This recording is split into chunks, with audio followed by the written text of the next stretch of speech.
Hi friends, welcome back to my channel. So ಎಲ್ಲರೂ ಹೇಗಿದ್ದೀರಾ? ನಾನು ಕೂಡ ಚೆನ್ನಾಗಿದ್ದೀನಿ. ನೀವೆಲ್ಲರೂ ಚೆನ್ನಾಗಿದ್ದೀರಾ ಅಂತ ಭಾವಿಸ್ತಾ ಇವತ್ತಿನ ಒಂದು ವಿಡಿಯೋ ಸ್ಟಾರ್ಟ್ ಮಾಡ್ತಾ ಇದ್ದೀನಿ. ಸಿಂಪಲ್ಲಾಗಿ ಇದಕ್ಕೆ ಯಾವ ಹೆಸರಿಡಬೇಕು ಅಂತ ಗೊತ್ತಿಲ್ಲ, ಒಂದು ಸ್ನ್ಯಾಕ್ಸ್ ರೆಸಿಪಿ ಮಾಡ್ತಾ ಇದ್ದೀನಿ. ಇಷ್ಟಿದ್ರೆ ಸಾಕು, ಮಕ್ಳಿಗಂತೂ ತುಂಬ ಚೆನ್ನಾಗಿರೋ ಒಂದು ಸ್ನ್ಯಾಕ್ಸ್ ರೆಸಿಪಿ ರೆಡಿ ಮಾಡ್ಬೋದು. ಅದು ತುಂಬ ಡಿಫ್ರೆಂಟಾಗೂ ಇರುತ್ತೆ. ಮಾಡೋದು ಹೇಗೆ ಅಂತ ನೋಡೋಣ. ನಾನಿಲ್ಲಿ ಒಂದು ಕ್ಯಾರೆಟು ಹಾಗೆ ಒಂದು ಸ್ವಲ್ಪ ಬೀನ್ಸ್ ತೊಗೊಂಡಿದ್ದೀನಿ, ಒಂದು 3 ಎಗ್ ತೊಗೊಂಡಿದ್ದೀನಿ. ಇದರಲ್ಲಿ 2 ಎಗ್ ಮಾತ್ರನೇ ಬಾಯ್ಲ್ ಮಾಡ್ಕೊಳ್ಳೋಣ, ಇನ್ನೊಂದು ಹಾಗೆ ಇಟ್ಕೊಳ್ಳೋಣ. ಸ್ವಲ್ಪ ಕ್ಯಾಬೇಜ್ ತೊಗೊಂಡಿದ್ದೀನಿ.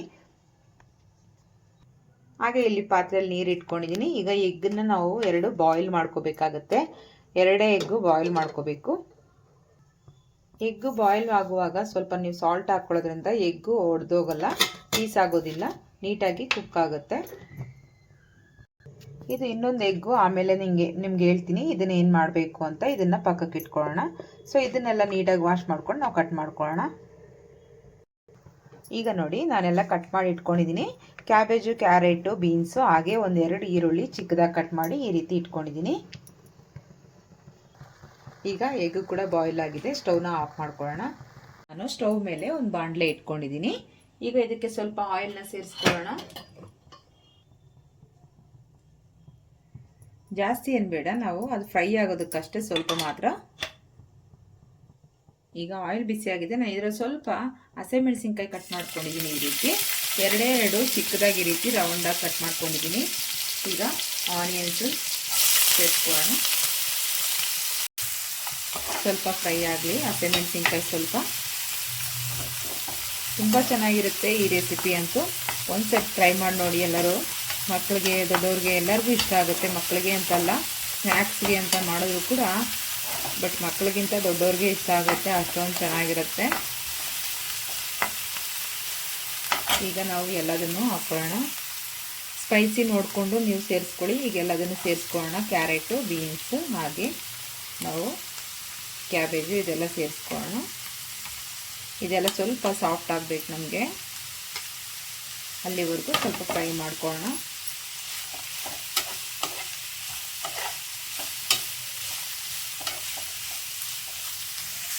ಈಗ ಸ್ವಲ್ಪ ಸಾಲ್ಟ್ ಸೇರಿಸ್ಕೊಳ್ಳೋಣ, ಬೇಗ ಸಾಫ್ಟ್ ಆಗುತ್ತೆ. ಈಗ ಒಂದ್ಸಲಿ ಮಿಕ್ಸ್ ಮಾಡ್ಕೊಳ್ಳೋಣ. ಖಾರ ನೋಡಿಕೊಂಡು ಸೇರಿಸ್ಕೊಳ್ಳಿ. ನಿಮಗೆ ಜಾಸ್ತಿ ಬೇಕು ಅಂದರೆ ಸ್ವಲ್ಪ ಜಾಸ್ತಿನೇ ಹಾಕ್ಕೊಳ್ಳಿ. ಸ್ವಲ್ಪ ಖಾರ ಕಮ್ಮಿ ತಿನ್ನೋರಾದರೆ ಕಮ್ಮಿ ಹಾಕ್ಕೊಳ್ಳಿ. ಈಗ ಇದಕ್ಕೆ ಒಂದು ಸ್ವಲ್ಪ ಪ್ಲೇಟ್ನ ಕ್ಲೋಸ್ ಮಾಡಿ ನಾವು ಒಂದು 5 ನಿಮಿಷ ಬಾಯ್ಲ್ ಮಾಡ್ಕೊಳ್ಳೋಣ. ನಾನು ಇಲ್ಲಿ ಪ್ಲೇಟ್ನ ಕ್ಲೋಸ್ ಮಾಡಿದ್ದೀನಿ. ಒಂದು 5 ನಿಮಿಷ ಬಿಟ್ಟು ನೋಡೋಣ. ಓಪನ್ ಮಾಡಿ ಒಂದ್ಸರಿ ಮಿಕ್ಸ್ ಮಾಡ್ಕೊಳ್ಳೋಣ. ಹಾಗೆ ಇಲ್ಲಿ ಸ್ಪ್ರಿಂಗ್ ಆನಿಯನ್ನು ನಾನೊಂದು ಸ್ವಲ್ಪ ತೆಕ್ಕೊಂಡಿದ್ದೀನಿ. ನೋಡಿ, ಈ ರೀತಿ ಆನಿಯನ್ ಫಸ್ಟು ಕೆಳಗಡೆ ಇರೋ ಪೋರ್ಷನ್ ಕಟ್ ಮಾಡ್ಕೊಂಡಿದ್ದೀನಿ. ತುಂಬ ಇದು ಹಾಕೋದ್ರಿಂದ ಒಂದು ರೀತಿ ಟೇಸ್ಟ್ ಚೆನ್ನಾಗಿ ಬರುತ್ತೆ. ಸ್ಪ್ರಿಂಗ್ ಆನಿಯನ್ ಹಾಕೋದ್ರಿಂದ ನಮಗೆ ಈ ರೆಸಿಪಿ. ಸೊ ಹಾಗಾಗಿ ಸ್ವಲ್ಪ ಹಾಕ್ಕೊಂಡಿದ್ದೀನಿ. ಇನ್ನು ಬ್ಯಾಲೆನ್ಸ್ ಇರೋದು ಆಮೇಲೆ ಹಾಕ್ಕೊಳ್ಳೋಣ. ಫಸ್ಟ್ ಇದು ಆನಿಯನ್ ತೆಗೆದು ಹಾಕ್ಕೊಂಡ್ರೆ ಆಮೇಲೆ ಅದು ಲೀಫ್ ಅಲ್ವಾ, ಬೇಗ ಸಾಫ್ಟ್ ಆಗಿಬಿಡುತ್ತೆ. ಇದು ಇನ್ನೊಂದು 2 ನಿಮಿಷ ಬಾಯ್ಲ್ ಆಗಲಿ. ತುಂಬ ಸಾಫ್ಟ್ ಆಗಬಾರ್ದು, ಸ್ವಲ್ಪ ಹಾಗೆ ಇರಬೇಕು ನಮಗೆ, ಹಸಿ ಹಸಿ ಥರನೇ. ಇನ್ನೊಂದು 2 ನಿಮಿಷ ನೋಡೋಣ. ಸಾರಿ ಫ್ರೆಂಡ್ಸ್, ಸ್ವಲ್ಪ ಫೋನ್ ಕೆಳಗಡೆ ಬಿದ್ದೋಯ್ತು. ಸೊ ಹಾಗಾಗಿ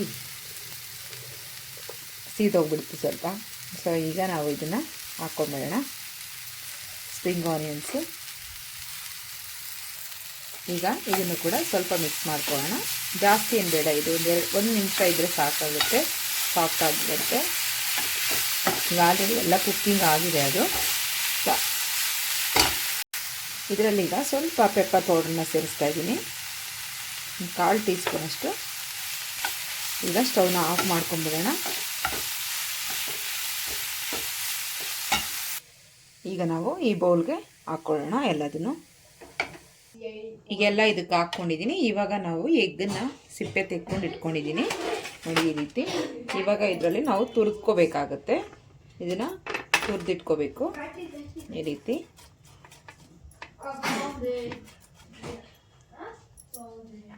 ಈಗ ನೋಡಿ, ತುರಿದಿಟ್ಕೊಂಡಿದ್ದೀನಿ ಈ ರೀತಿ.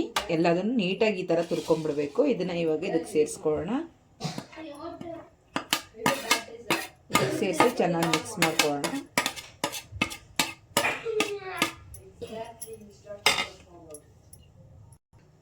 ಈಗ ಮಿಕ್ಸ್ ಮಾಡ್ಕೊಳ್ಳೋಣ ಈ ರೀತಿ.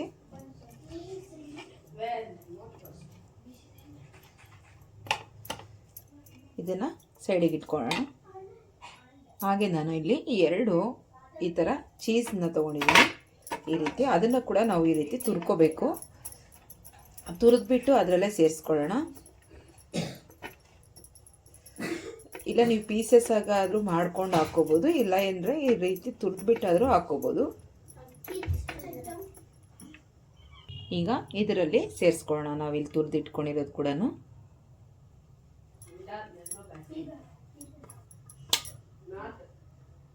ನಾನು ಈ ಥರ ಬ್ರೆಡ್ಡನ್ನು ತಗೊಂಡು ಪೀಸ್ ಮಾಡಿ ಹಾಕ್ಕೋತಾ ಇದ್ದೀನಿ.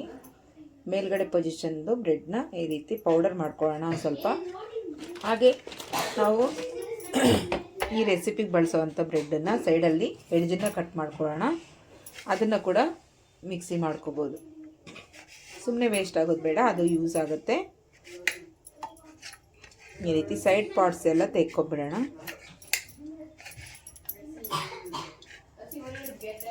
ಅದಿದ್ರೆ ನಮಗೆ ಫೋಲ್ಡಿಂಗ್ ಚೆನ್ನಾಗಿ ಬರಲ್ಲ ಅಂತ ಅದಕ್ಕೆ ಅಷ್ಟು ಮಾತ್ರ ತೆಕ್ಕೊಂಡು ಈ ರೀತಿ ಇಟ್ಕೊಂಡಿದ್ದೀನಿ. ಈಗ ಇದನ್ನು ನಾನು ಮಿಕ್ಸಿ ಮಾಡ್ಕೊಂಡು ಬರ್ತೀನಿ. ಈಗ ನೋಡಿ ಈ ರೀತಿ ಪೌಡರ್ ಮಾಡಿಕೊಂಡ್ರೆ ಸಾಕಾಗುತ್ತೆ. ಈಗ ಒಂದು ಬೌಲಲ್ಲಿ ಸ್ವಲ್ಪ ನೀರು ತೊಗೊಂಡಿದ್ದೀನಿ. ಹಾಗೆ ಇದಕ್ಕೆ ನಾವು 1-2 ಟೇಬಲ್ ಸ್ಪೂನು ಮೈದಾ ಸೇರಿಸ್ಕೊಳ್ಳೋಣ. ಇದನ್ನು ಚೆನ್ನಾಗಿ ಮಿಕ್ಸ್ ಮಾಡ್ಕೊಳ್ಳೋಣ. ಹಾಗೆ ಇದಕ್ಕೆ ಸ್ವಲ್ಪ ಸಾಲ್ಟ್ ಹಾಗೆ ರೆಡ್ ಚಿಲ್ಲಿ ಪೌಡರ್ ಸೇರಿಸ್ಕೊಳ್ಳೋಣ.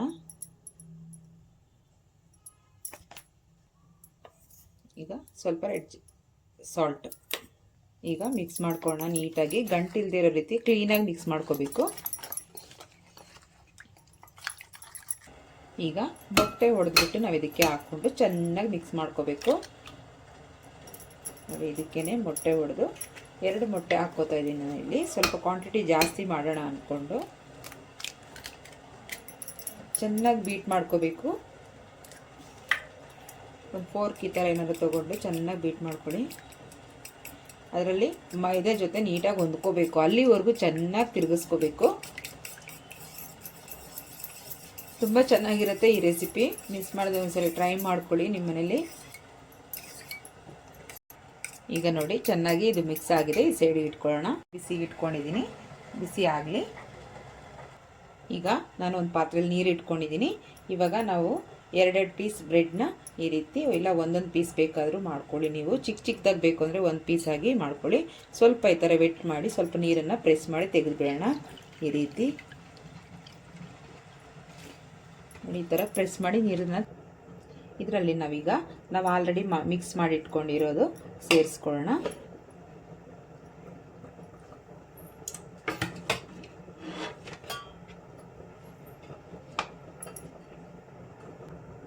ನೋಡಿ ಈ ರೀತಿ ಒಂದು ಸ್ಪೂನಲ್ಲಿ ಈ ರೀತಿ ತೆಕ್ಕೊಂಡು ಈ ರೀತಿ ಹಾಕ್ಕೊಳ್ಳಿ. ನಿಮಗೆ ಅದರಲ್ಲಿ ಎಷ್ಟಾಗುತ್ತೋ ಅಷ್ಟು ನೋಡಿ ಈ ರೀತಿ ಫಿಲ್ ಮಾಡ್ಕೊಳ್ಳಿ. ಈಗ ಇದನ್ನು ನೀಟಾಗಿ ರೋಲ್ ಮಾಡ್ಕೋಬೇಕು. ನಿಧಾನಕ್ಕೆ ಈ ರೀತಿ ಪ್ರೆಸ್ ಮಾಡಿಕೊಂಡು ರೋಲ್ ಮಾಡ್ಕೊಳ್ಳೋಣ. ನೋಡಿ ಈ ರೀತಿ.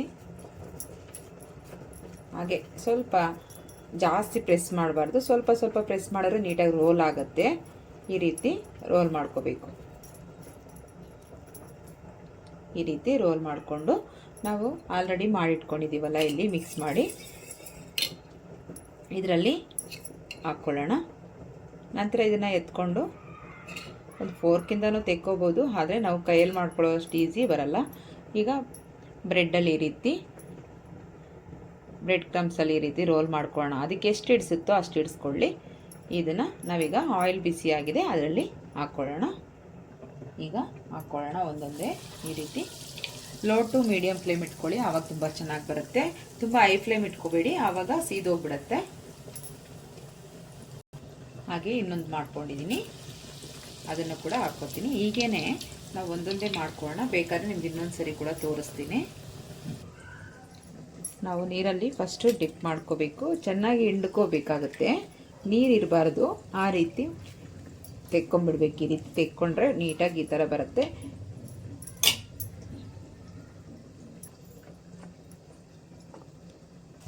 ಈಗ ನೋಡಿ ಇಷ್ಟು ಹಾಕಿದ್ದೀನಿ. ಇದು ಲೋ ಟು ಮೀಡಿಯಮ್ ಫ್ಲೇಮ್ ಇಟ್ಕೊಂಡ್ರೆ ಈ ರೀತಿ ನೀಟಾಗಿ ಕಲರ್ ಬರುತ್ತೆ. ಇಲ್ಲ ಅಂದರೆ ಫುಲ್ಲು ಸೀದೋಗ್ಬಿಡುತ್ತೆ. ನಿಧಾನಕ್ಕೆ ನೀವು ಹಾಕಿದ ತಕ್ಷಣ ತಿರುಗಿಸೋದಕ್ಕೆ ಹೋಗ್ಬೇಡಿ, 1-2 ಸೆಕೆಂಡ್ ಬಿಟ್ಟು ತಿರುಗಿಸಿ. ನೋಡಿ ಈ ರೀತಿ ರೆಡಿಯಾಗಿದೆ. ಇವಾಗ ಇದನ್ನು ತೆಕ್ಕೊಂಬಿಡೋಣ. ತುಂಬ ಚೆನ್ನಾಗಾಗಿದೆ. ಈ ರೀತಿ ಮಾಡ್ಕೊಳ್ಳೋಣ ಎಲ್ಲದನ್ನು. ನೋಡಿ ಎಷ್ಟು ಚೆನ್ನಾಗಿ ಒಂದೇ ಥರ ಕಲರ್ ಬಂದಿದೆ. ನಾವು ಲೋ ಟು ಮೀಡಿಯಮ್ ಫ್ಲೇಮ್ ಇಟ್ಕೊಂಡ್ರೆ ಈ ರೀತಿ ಬರುತ್ತೆ, ಇಲ್ಲ ಅಂದರೆ ಎಲ್ಲ ಸೀದೋಗ್ಬಿಡುತ್ತೆ. ನೋಡಿ ಹೀಗೇ ಮಾಡ್ಕೊಳ್ಳೋಣ ಎಲ್ಲದನ್ನು. ನೋಡಿ ಇವಾಗ ರೆಡಿಯಾಗಿದೆ, ಯಾವ ರೀತಿ ರೆಡಿಯಾಗಿದೆ ಅಂತ. ತುಂಬಾ ಚೆನ್ನಾಗಿರುತ್ತೆ, ತುಂಬ ಟೇಸ್ಟಿಯಾಗಿರುತ್ತೆ. ಮನೇಲಿ ನೀವು ಕೂಡ ಈ ರೀತಿ ಮಾಡ್ಕೊಳ್ಳಿ. ತುಂಬ ಡಿಫ್ರೆಂಟಾಗಿ ಒಂದು ಟೇಸ್ಟ್ ಇರುತ್ತೆ, ಹಾಗೆ ಡಿಫ್ರೆಂಟ್ ಸ್ನ್ಯಾಕ್ಸ್ ಆಗಿರುತ್ತೆ.